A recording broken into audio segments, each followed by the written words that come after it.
When did you regret judging a book by its cover? I was a sophomore when Malik, the class clown, returned after missing the first half of the year. The entire class went dead quiet when he walked in. That's the psycho who put a teacher in the hospital, someone whispered loud enough for everyone to hear. The whole room shifted away from him like he was contagious. That day, he sat alone in the cafeteria with empty seats forming a circle around him. I tried to walk over and sit nearby, but my friend grabbed my shoulder. Don't. He'll beat you up too. Kid's got serious anger issues. I watched Malik for the next few weeks and saw how everyone treated him like a ticking bomb. Teachers kept him after class to check in, but really to intimidate him. During PE, coach made him sit out contact sports. Security guards followed him between classes. But I noticed things others missed. He'd walk behind girls heading to the parking lot after dark, keeping distance but making sure they got to their cars safe. He always had extra pens and never said no when someone needed one. But no one ever thanked him. They just took what they needed while avoiding eye contact. Everything changed the day I stayed late for drama club. I was vaping in the corner of the room where there's no security camera when Mr. Akaka appeared in the doorway. "Working hard?" he asked, stepping into the room. "Just finishing up," I said, hiding my vape in my sleeve. "Don't rush off." He moved closer, blocking my path to the door. "I've been meaning to talk to you about your audition. You've got real potential." My heart started racing, but I tried to stay calm. "Thanks. I really should get going, though." He pulled me toward center stage. "You're too stiff. Too nervous." "I'm fine. I need to go." I tried to pull away, but his grip tightened. "You want that lead role, don't you?" His other hand moved to my lower back. "I could give you private coaching, one-on-one sessions. I've helped other girls. Excel." The way he said excel made my skin crawl. His hand slid lower. "Please, I need to." "Shh." He pulled me against him. "This is how you command the stage. How you get directors to notice you." His breath hit my neck. "I've been watching you, Luna. You're special, but you need guidance." I tried to push him away, but he was stronger. "Stop, please." "Let her go." Malik stood in the doorway, his entire body tense. His voice was controlled, but I could see his fists clenched at his sides. Kaka didn't release me. If anything, his grip tightened. "We're rehearsing. This is a closed practice." I said let her go. Malik took a step forward. "Now."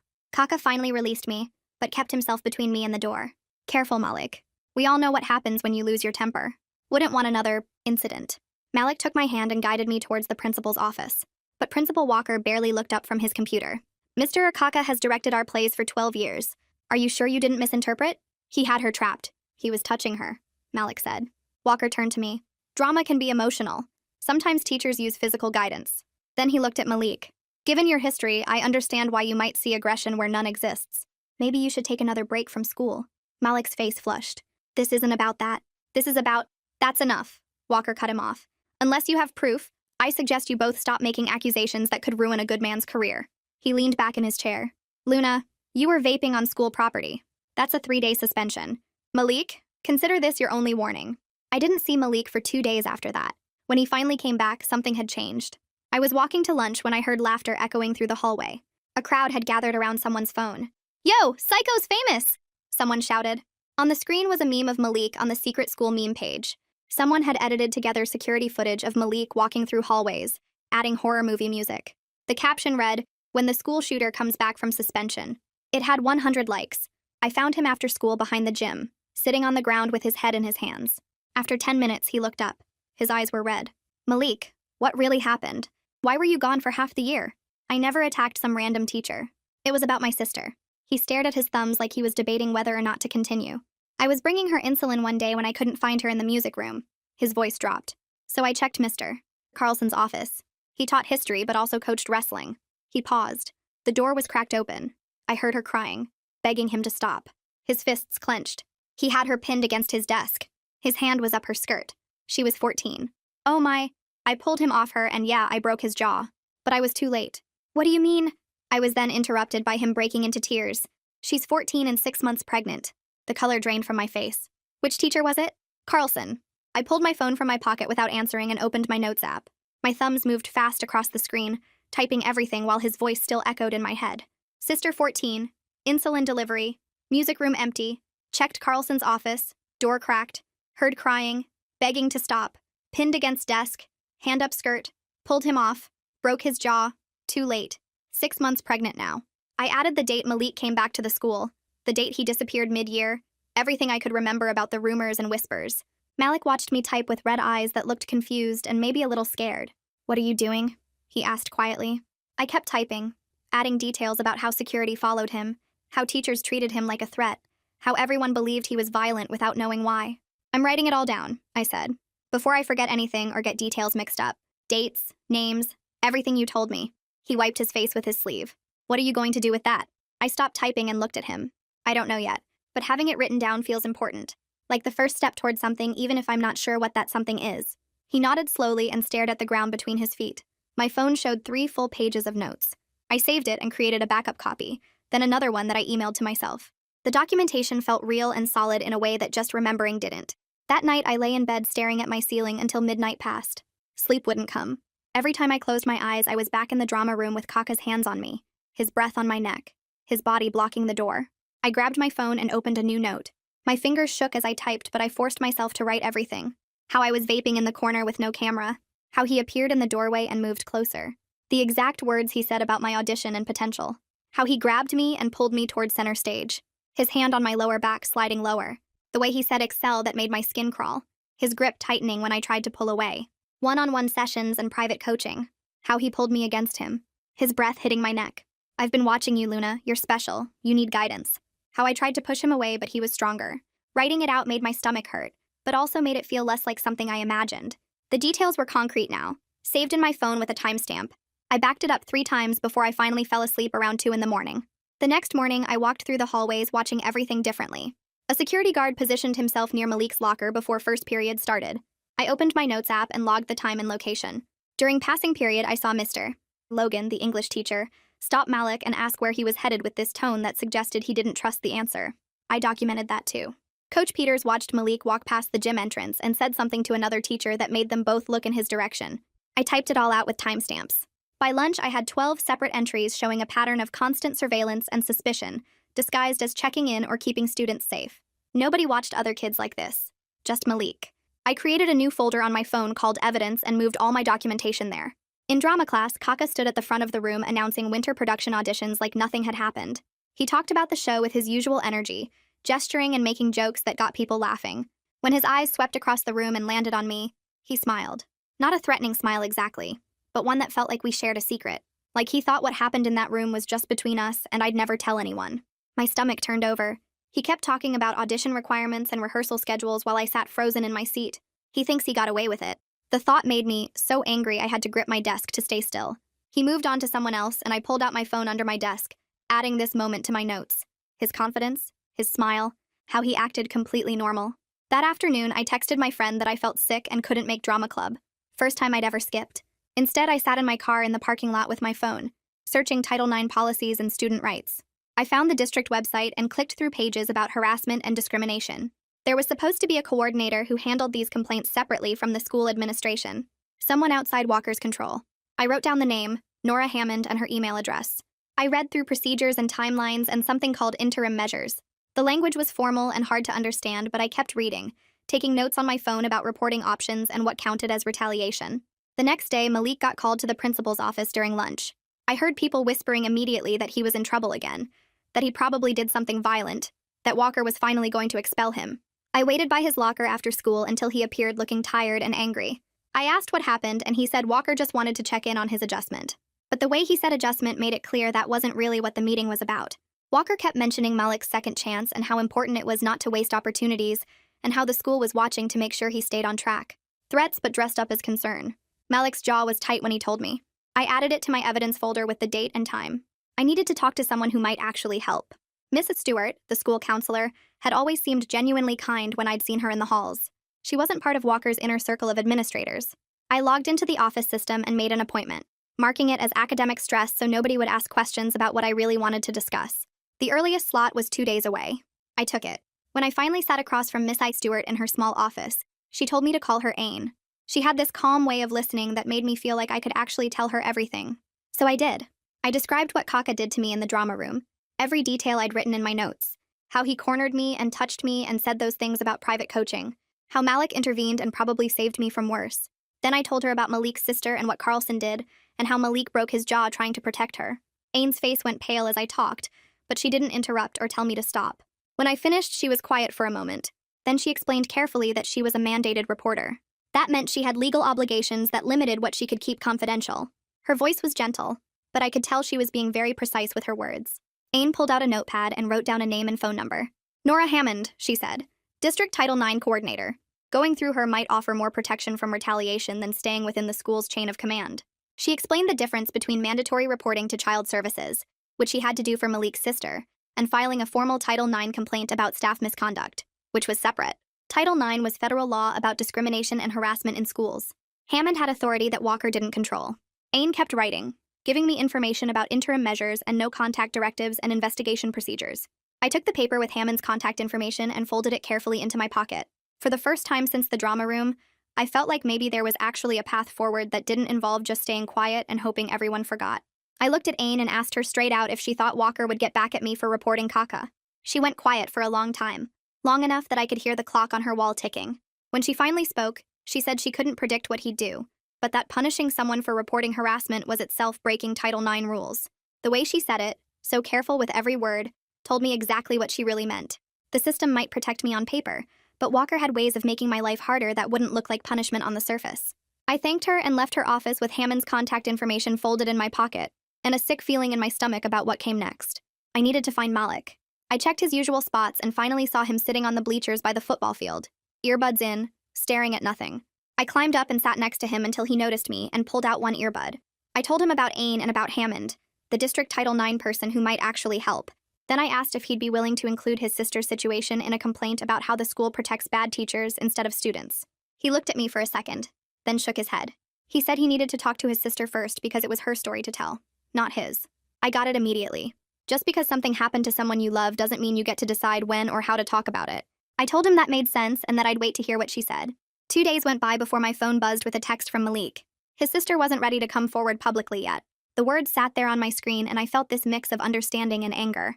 She was okay with him sharing some basic information about Carlson if it helped stop him from hurting other kids, but she didn't want to be part of any official process.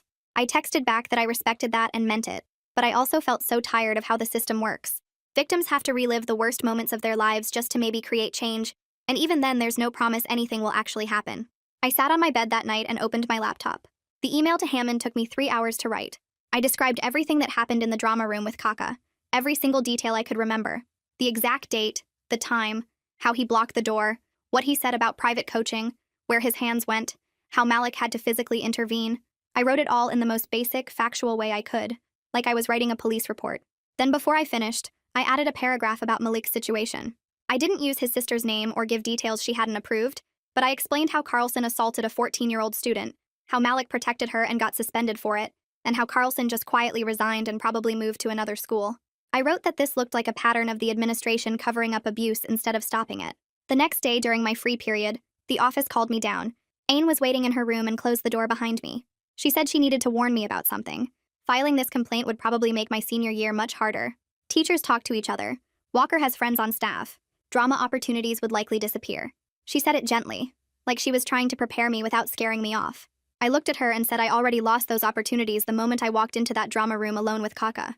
She nodded slowly, and I could tell she understood. That night, I sat in bed with my laptop open, the email to Hammond ready to send.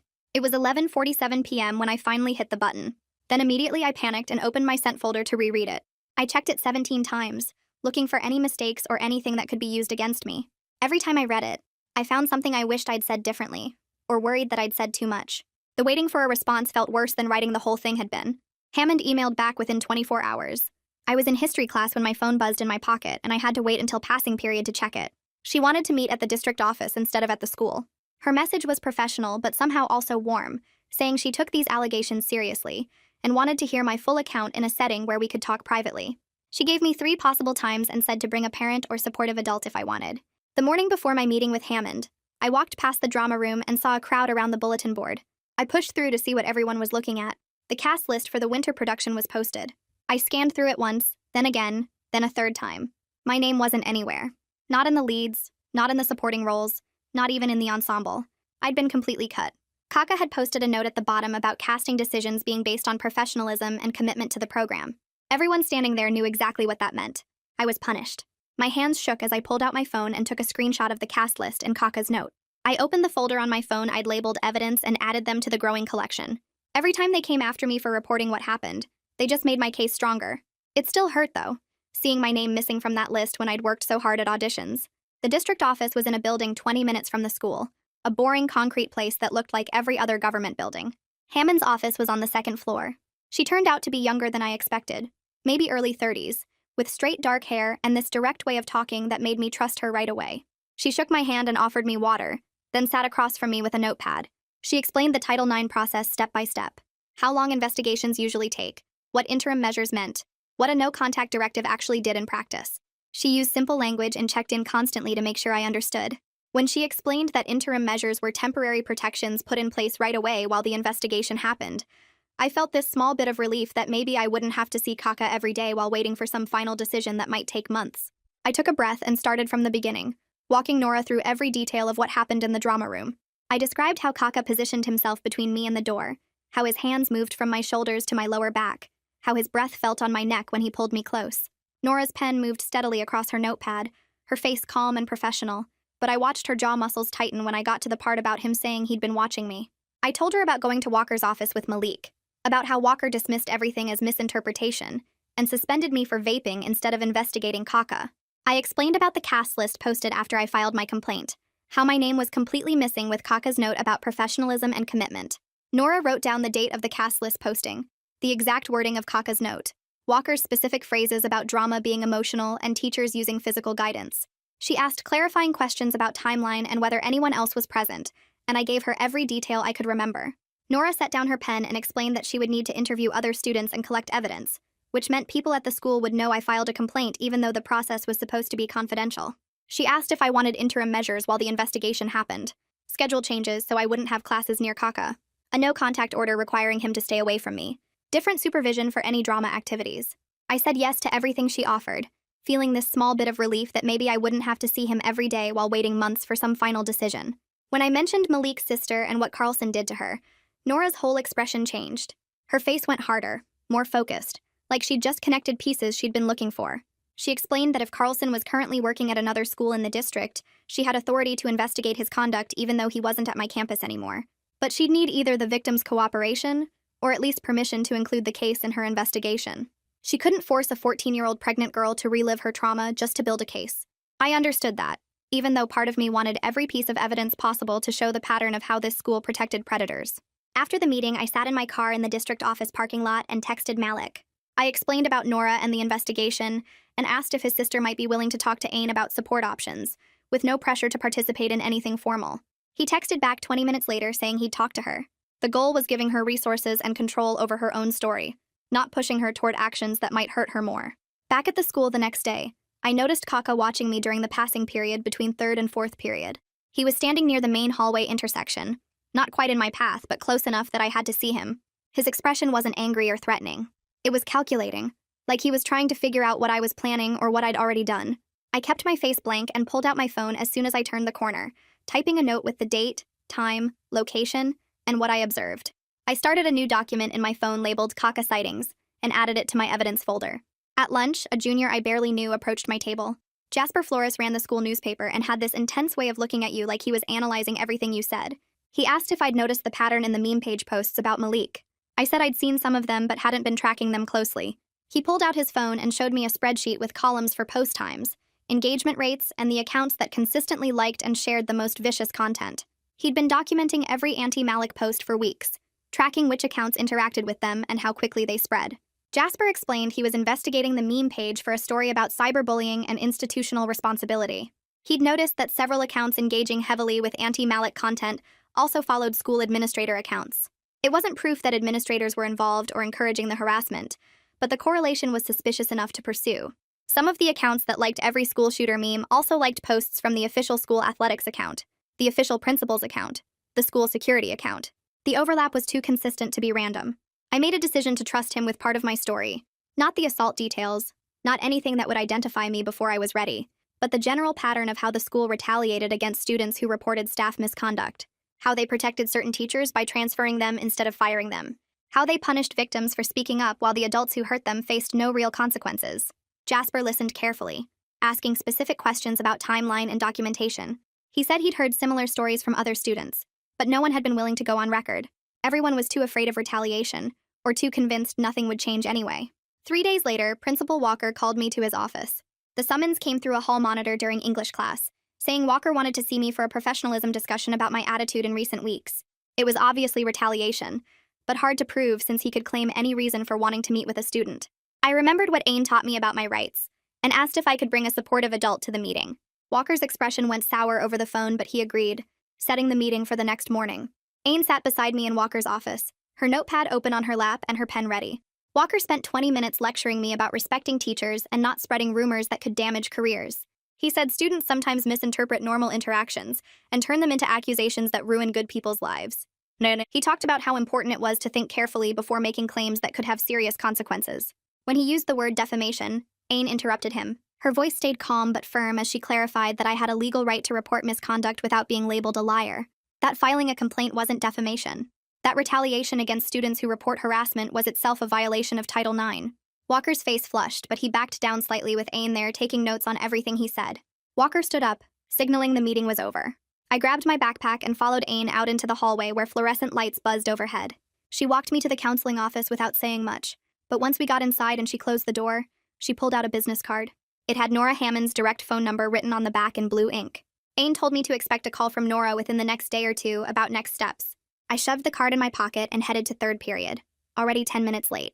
2 days later, I got pulled out of English class by a student aide who handed me a sealed envelope from the district office.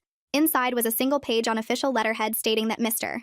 Kaka had been issued a no-contact directive effective immediately. The letter said he couldn't talk to me directly, couldn't be alone with me, and had to communicate through other staff if necessary. It didn't explain why, but it didn't need to. By lunch, everyone in drama knew something had gone down. I could feel people staring at me in the cafeteria, whispering behind their hands. 3 different girls approached me that week in bathrooms and empty hallways, always when no one else was around. The first one was a senior named Becca, who caught me by my locker after school. She said Kaka had made comments about her body during rehearsals last year, stuff about how she filled out her costume. Nothing she could report, she said, but enough to make her uncomfortable every single practice. The second girl was a sophomore in my biology class. She told me Kaka had asked her to stay late to work on blocking, just the 2 of them, and when she said she had to catch her bus, he'd gotten annoyed and cut her stage time for the rest of the production. The third was a junior who didn't give me details, just said she believed me, and that she was glad someone finally said something. But none of them would make formal statements. They were too scared of what it would do to their college applications, their recommendations, their reputations. I understood that fear because I was living it too, but part of me wished I wasn't fighting this alone. Malik found me behind the gym again on Thursday. Same spot where he'd told me about his sister. He looked less tense than usual, almost relieved. He said his sister had met with Ain twice now and agreed to see a counselor outside the school system. Ain had connected her with someone who works with teenagers dealing with assault and pregnancy. It wasn't going to fix what Carlson did, Malik said, and it wouldn't make him face any real punishment, but at least his sister was getting help. That felt like something, even if it was small. I asked if his sister might ever be willing to file a formal complaint, and Malik shook his head. She just wanted to get through this pregnancy and graduate and never think about Carlson again. I couldn't blame her for that. That same afternoon, I sat in the school library with my laptop and filled out a public records request form that Nora had emailed me. The template asked for any complaints, disciplinary actions, or internal communications involving Kaka and Carlson.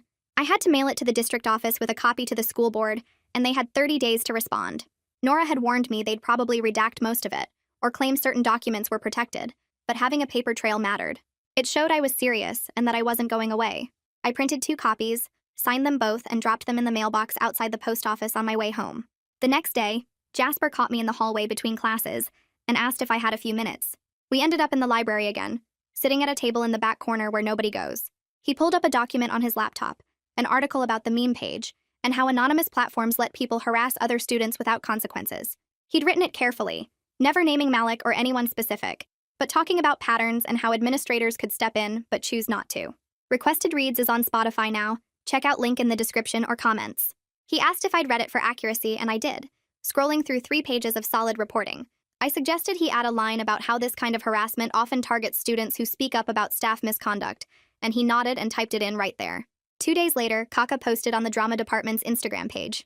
It was a long message about false rumors hurting the program and destroying the arts community. He wrote about how much he'd sacrificed for his students over the years, and how disappointed he was that people would try to tear down everything he'd built. He didn't name me, but he didn't have to.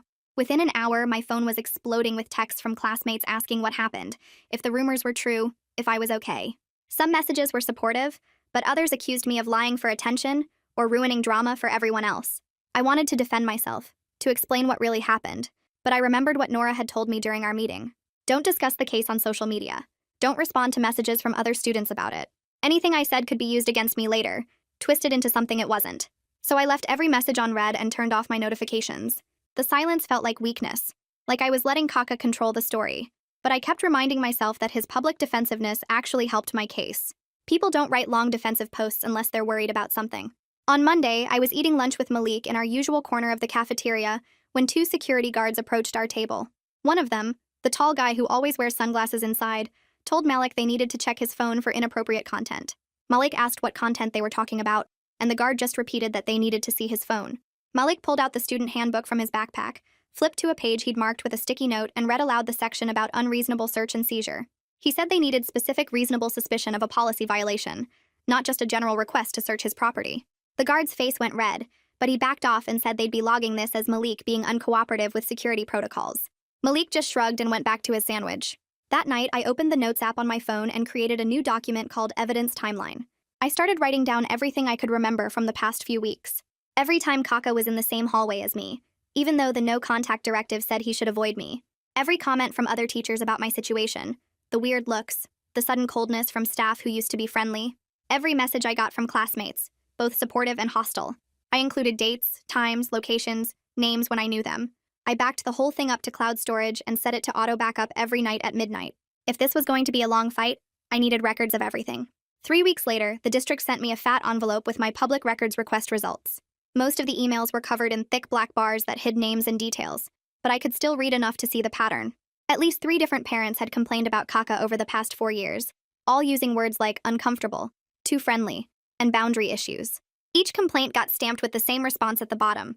They all said the problem was resolved through counseling and professional development, which clearly meant nothing actually changed since Kaka kept teaching, and I ended up trapped in that drama room. I took photos of every page, even the redacted ones, and added them to my evidence folder with notes about what I could see. The complaints went back further than I expected, which meant the school knew about this for years and just kept letting him work with students. That same afternoon, Jasper texted me that Walker called his advisor into the office. Miss Fleming taught journalism and supervised the school paper, and according to Jasper, Walker tried to pressure her into killing the meme page story before it went to print. Miss Fleming told Walker that student journalists have editorial independence as long as their content is factual and not libelous, which this story definitely was since Jasper had documented everything carefully. Walker apparently got mad and threatened to reconsider the newspaper's funding next year, but Miss Fleming didn't back down. She told him that threatening to defund the paper because of editorial decisions would be a First Amendment violation, and she'd be happy to discuss that with the school board if necessary. Jasper said Walker's face went red, but he dismissed Miss Fleming without actually forcing her to kill the story. It felt good knowing at least one teacher was willing to stand up to the administration, even if most of them just went along with whatever Walker wanted. The next day, one of my English teachers pulled me aside after class. He glanced around to make sure no one else was listening, then told me quietly that union protections make it really hard to fire tenured staff, even when complaints are real. He explained that teachers have contracts and representatives who fight any disciplinary action, and that the process takes months or even years if someone decides to fight back. He never said whether he believed what happened to me, but the way he was talking felt like he was trying to prepare me for Kaka not actually getting fired. He told me to focus on protecting myself rather than expecting the system to work the way it should, which was depressing but probably realistic. I thanked him for being honest, even though I didn't want to hear that Kaka might just get away with everything. Later that week, Nora emailed me with better news. She'd arranged for me to have after-hours access to the drama room, but only with Miss Fleming supervising instead of Kaka. This meant I could still work on technical theater stuff like lighting design and set construction without being alone with him or having to give up drama completely. It wasn't the same as performing or being in the productions, but it was something, and it showed the district was taking the no-contact directive seriously. I met with Miss Fleming after school to go over the schedule, and she was really nice about the whole situation. She didn't ask questions about what happened, just told me she was glad to help, and that she'd make sure I had space to work safely. Having one small piece of drama back made me feel a little less like I'd lost everything, even though I knew it was just a temporary fix until the investigation finished. A few days after that, my phone buzzed with a message from an Instagram account I didn't recognize. The account had no posts and no profile picture, just a generic username that looked random. The message included a screenshot of a text conversation between Kaka and some student whose name was blocked out. In the screenshot, Kaka was asking the student to stay after school for extra rehearsal at 8 p.m., which was way past normal activity hours when other people would be around. The students' responses were nervous, asking if other people would be there, and Kaka kept saying it would be one-on-one coaching for personalized attention. My stomach turned reading it because it sounded exactly like what he'd said to me about private coaching sessions. The anonymous account sent another message saying they couldn't come forward officially because they were scared of retaliation, but they wanted me to know I wasn't the only one. I sat there staring at my phone, feeling sick, but also relieved that I had proof this wasn't just about me. I forwarded the screenshot to Nora right away with a note explaining it came from an anonymous source who was afraid to report officially. I told her I didn't know who sent it or who the other student was, but that the conversation showed Kaka was still trying to get students alone even after my complaint. Nora wrote back within an hour saying she appreciated me sending it, and that even secondhand evidence helps establish a pattern of behavior. She said she'd been reaching out to current and former students as part of her investigation, and that several people had shared similar stories about Kaka's boundary issues. None of them wanted to file formal complaints, but their accounts were helping build the case that this was a pattern, not just one misunderstanding. Knowing other people had experienced this made me feel less alone, but it also made me angry that so many students had been uncomfortable around him for so long without anything changing. The next Monday, I was walking to lunch when I saw Malik standing near a group of seniors who were all laughing at someone's phone. I got close enough to see they were looking at another meme post about him, this one with his face photoshopped onto some violent movie character. Malik's whole body was tense and I could see his hands starting to curl into fists. I grabbed his arm before he could move toward them and pulled him away from the group. I reminded him quietly that this was exactly what they wanted, for him to lose control and prove their dangerous psycho story right. He took a deep breath and I watched his shoulders drop slightly as he forced himself to relax. Instead of confronting them, he pulled out his phone and took a quick photo of their faces and started typing notes about what they were saying. He was documenting it the same way I'd been documenting everything about Kaka, building evidence instead of reacting. We walked away together while the seniors kept laughing, not even noticing we'd been there. 2 days later, Jasper's article came out in the school paper. The headline was something like, "Anonymous Platforms and Institutional Responsibility," and the whole piece was really professional and careful. He cited research about cyberbullying and how administrators can be held liable when they know about harassment but don't stop it. He never named Malik or the meme page specifically, but he included enough details that everyone knew exactly what school and situation he was writing about. The article talked about how targeted harassment is different from general free speech, and how schools have a responsibility to protect students from hostile environments. He even quoted some legal cases about schools getting sued for ignoring online harassment. Reading it made me proud of Jasper for putting together something so solid that Walker couldn't just dismiss as gossip or drama. The backlash started almost immediately. By lunch, students were posting free speech memes and accusing Jasper of trying to censor everyone. Someone made a post saying the school paper was becoming thought police, and it got like 200 likes in an hour. Walker sent out an email to all students and parents that afternoon about supporting open dialogue and respecting diverse viewpoints, which completely missed the point about targeted harassment being different from general expression. His statement made it sound like the administration was being neutral, but really they were taking the harasser's side by acting like this was just a difference of opinion instead of bullying. Jasper texted me saying he expected the backlash, but it still sucked to see so many people defending their right to mock someone. I told him his article was good, and that the people who mattered would understand what he was trying to say. By Friday, I felt completely exhausted. I'd been documenting everything, forwarding evidence, attending meetings, and dealing with the constant stress of seeing Kaka in the hallways for weeks now. Nothing felt like it was actually changing. Kaka was still teaching, Walker was still principal, and the investigation seemed to be moving at a crawl. I went to see Aine during my free period and just told her I was tired of fighting when nothing seemed to be happening. She listened while I vented, then reminded me gently that Title IX investigations typically take months, not weeks. She explained that Nora was collecting evidence and interviewing people, and that these processes have legal requirements that take time. Aine pointed out that interim measures were already protecting me even if final outcomes hadn't arrived yet. The no-contact directive, the supervised drama access, the documentation we were building were all real things that mattered. I knew she was right, but it was hard to feel like progress was happening when every day still felt like a struggle. The email from Randolph Cole arrived Monday morning with a formal subject line about scheduling a status meeting. He wanted me, Nora, and my parents at the district office Thursday afternoon to discuss where things stood with the investigation. I forwarded it to my mom, who called me during lunch asking what investigation, and why this was the first she was hearing about district involvement. I'd told my parents some of what happened, but not everything. Not the full details about the drama room or how Walker handled it or how deep this all went. Explaining it over the phone felt wrong, so I just said we'd talk about it at the meeting and that Nora would be there to help explain the process. My mom's voice got tight in that way it does when she's trying not to freak out, and she said my dad would definitely be taking off work for this. Thursday came too fast. My parents picked me up early from the school, both of them quiet in the car, and I could feel the questions they weren't asking yet. The district office building looked like every other administrative building, all beige walls and fluorescent lights, and that weird smell of copy machines and industrial carpet cleaner. Nora met us in the lobby and shook my parents' hands, her professional smile not quite reaching her eyes. She led us to a conference room where Cole was already waiting with a leather folder and a legal pad covered in notes. He stood up when we entered, extending his hand to each of my parents with practiced sympathy. His suit was expensive, his handshake firm, and everything about him screamed lawyer, even though his title was something about risk management and compliance. We all sat down around the table, my parents on either side of me, Nora across from us, Cole at the head like he was running a board meeting. He started by thanking us for coming and expressing how seriously the district takes all allegations of staff misconduct. Then he opened his folder and the questions began. He asked when exactly the drama room incident occurred, and I gave him the date. He asked who I told immediately afterward, and I explained about going to Walker with Malik. He made a note. He asked if I had any physical evidence, any texts or emails from Kaka, any witnesses besides Malik who saw what happened. I said no to the physical evidence, yes to Malik as a witness, and explained that Kaka was careful about not leaving digital trails.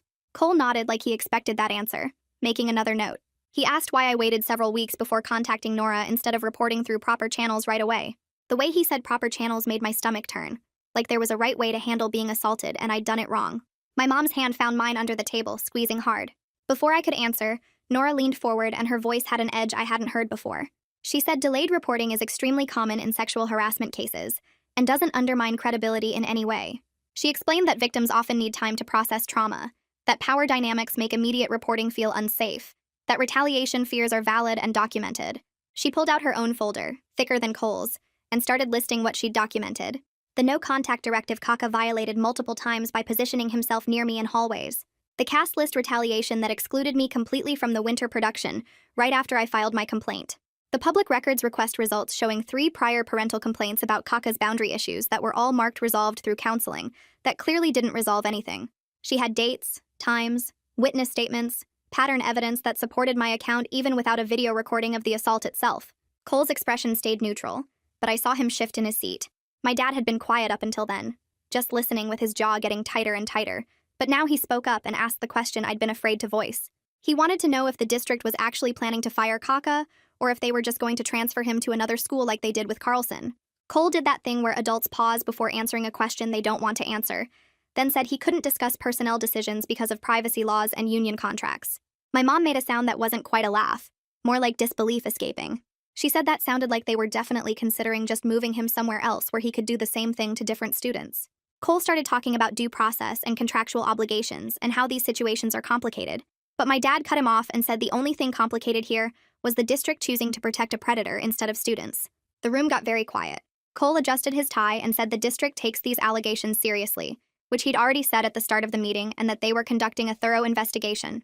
After the meeting ended and Cole left the room, Nora asked my parents to stay for a minute. She closed the door and her professional mask dropped a little. She told them she'd formally recommended placing Kaka on administrative leave pending the investigation's completion. She explained that whether the district actually followed her recommendation depended on factors beyond her control, things like union agreements and legal department advice and risk calculations I didn't fully understand. But she was building the strongest case possible and pushing as hard as she could within the system's limits. My mom asked what happens if they don't fire him. If he just gets transferred, and Nora said she'd be flagging his file and reporting to state licensing authorities regardless of what the district decided. It wasn't the answer my parents wanted, but it was something. That night at dinner, I heard a rumor through a group chat that made me put my fork down and stare at my phone. Someone's older sister who worked at a middle school 2 districts over had seen Carlson there, coaching the wrestling team like nothing ever happened. I felt sick thinking about him around even younger kids, around 12 and 13-year-olds who wouldn't know to be careful, whose parents probably had no idea what he'd done at our school. I forwarded the message to Nora immediately, and she confirmed within an hour that she'd already flagged his case to that district's HR department and to state education licensing authorities. She said the wheels turned slowly, but they were turning. Malik texted me that same night saying his sister had made a decision. She wasn't ready to participate in interviews or formal proceedings. That was still too much. But she was giving Nora permission through Malik to include limited information about what Carlson did in the pattern and practice documentation. It was a compromise that respected her boundaries while still creating some accountability, and I texted back that I was proud of her for doing what felt right for her, instead of what everyone else might want. The district must have decided Nora's recommendation was too risky to ignore, because Friday afternoon Walker sent an email to all drama families. It said Mr. Kaka was taking time off for personal reasons, and that a substitute would handle the winter production. The vague language fooled exactly no one, and my phone started blowing up within minutes. Some messages were supportive, classmates thanking me privately for coming forward, and sharing their own uncomfortable experiences with Kaka that never quite crossed the line enough to report, but created this constant atmosphere of unease around him. Others were angry, blaming me for ruining drama and accusing me of lying for attention or trying to get out of trouble for vaping. The social division was exhausting, and I ended up turning off my phone for the rest of the night. Jasper published his follow-up piece about Title IX processes Monday morning. He interviewed legal experts about how harassment investigations actually work, what interim measures look like, what rights students have during these processes.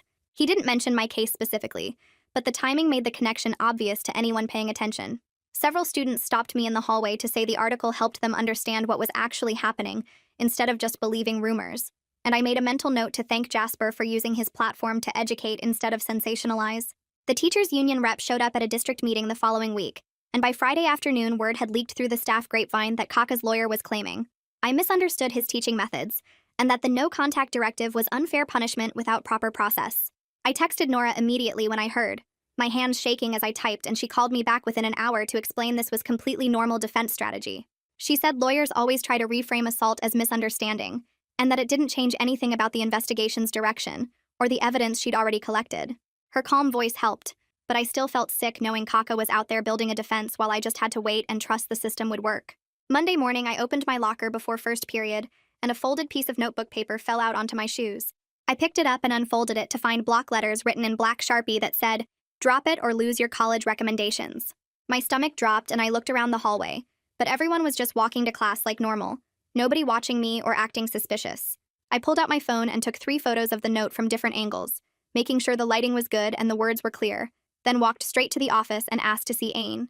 She wasn't available, so I sat in the waiting area for 20 minutes until she came out of a meeting, and when she saw my face, she immediately brought me into her office and closed the door.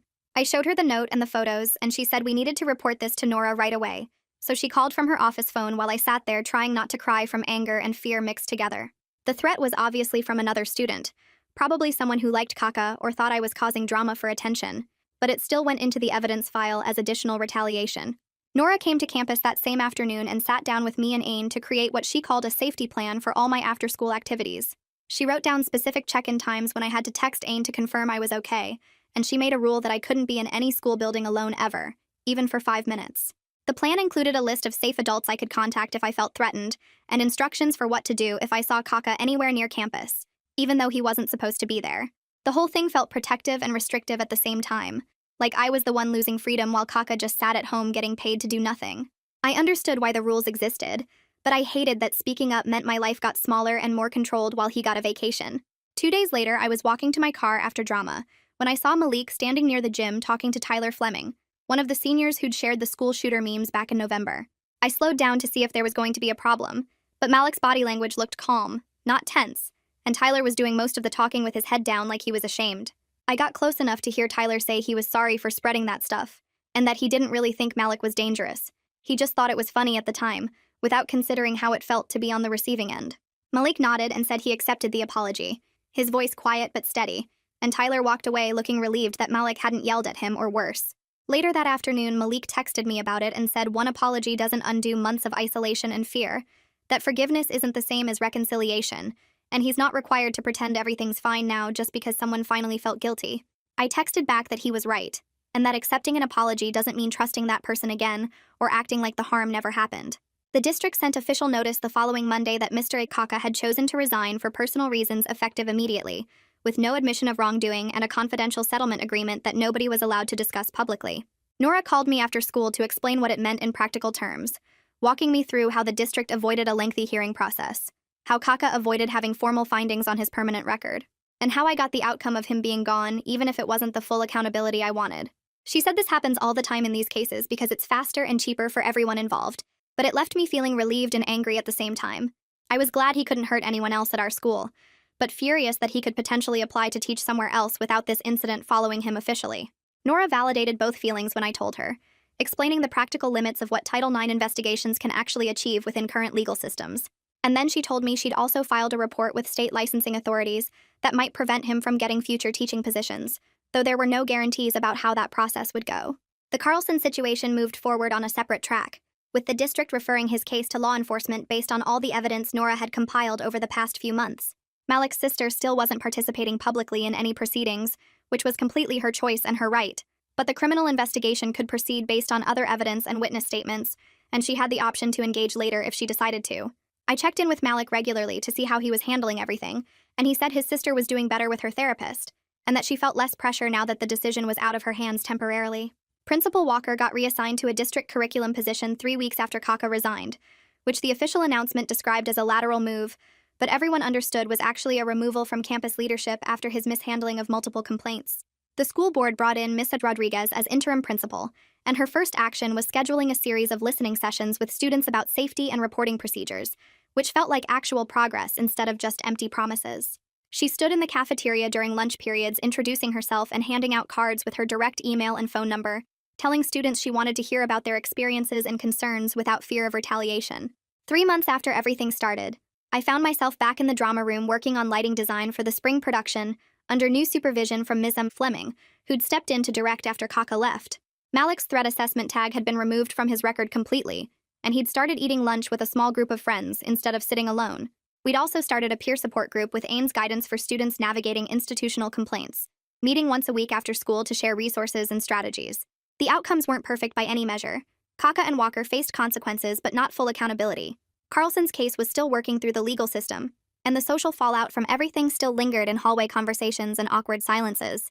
But we'd created real change that would protect future students from going through what we went through, and sometimes that has to be enough when perfect justice isn't possible. I was learning that justice in real life is complicated and incomplete, that speaking up doesn't guarantee vindication or happy endings. But that silence guarantees nothing changes at all, and I'd rather live with the complications of having fought than spend the rest of my life regretting that I stayed quiet when it mattered. And that's my side of things. Now I want to know how you'd have handled it. Seriously, I read everything. Drop your thoughts in the comments and let's see all the different perspectives. You always come through with the best ideas.